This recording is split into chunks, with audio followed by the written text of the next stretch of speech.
बिस्मिल्लाहिर्रहमानिर्रहीम। अस्सलाम वालेकुम।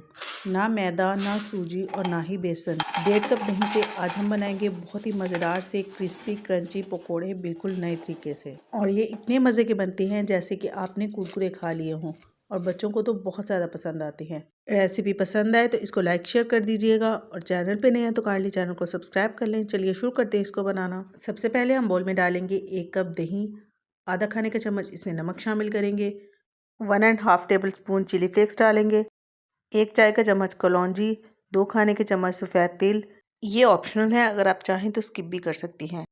आधा चाय के चम्मच लहसुन का पाउडर और 1 चुटकी बेकिंग सोडा। लहसुन के पाउडर की जगह पर आप लहसुन का पेस्ट भी इस्तेमाल कर सकती हैं। सारी चीज़ों को अच्छे से मिक्स करेंगे। इसके बाद हम इसमें शामिल करेंगे आधा कप चावल का आटा। चावल का आटा बाज़ार से इजीली मिल जाता है, लेकिन अगर आपके पास चावल का आटा ना हो तो आप चावल को धोकर अच्छे से ड्राई कर लें, और जब चावल ड्राई हो जाए तो उनको पीस कर उनका फाइन पाउडर बना लें।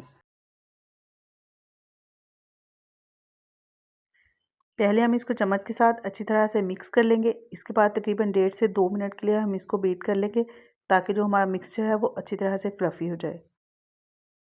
और बीट करने के बाद आप देख सकते हैं कि यहाँ पर हमारा जो मिक्सचर है वो काफ़ी फ्लफ़ी हो गया है।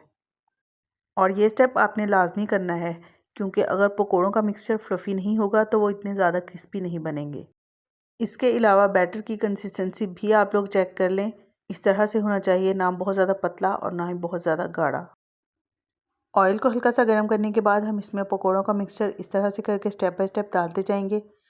और मिक्सचर को डालने के लिए आप चाहें तो चम्मच का इस्तेमाल भी कर सकते हैं। फ्लेम हमने मीडियम टू लो रखनी है, और जब एक साइड पे हल्का सा कलर आ जाएगा तो हम इसकी साइड चेंज कर देंगे। सिंपल इंग्रेडिएंट्स के साथ बहुत ही मज़े के ये पकोड़े बनते हैं। एक मरतबा अगर आपने इस तरह से ये पकोड़े बच्चों को बनाकर दे दिए तो वो रोज़ इसी की फरमाइश करेंगे। इसके अलावा ये बहुत ज़्यादा ऑयल भी एब्जॉर्ब नहीं करते हैं, बिल्कुल लाइट से, और काफ़ी ज़्यादा हेल्दी भी होते हैं, क्योंकि हमने इनमें बहुत ज़्यादा मसालों का इस्तेमाल नहीं किया है। तो यहाँ पर हमारे जो पकौड़े हैं वो बहुत ही अच्छे से फ्राई हो चुके हैं।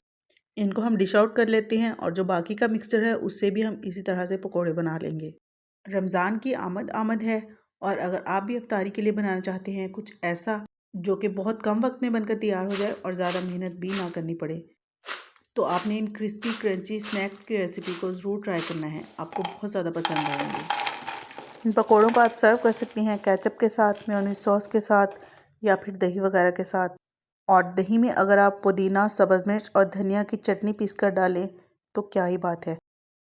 आई होप आप लोगों को मेरी आज की रेसिपी पसंद आई होगी।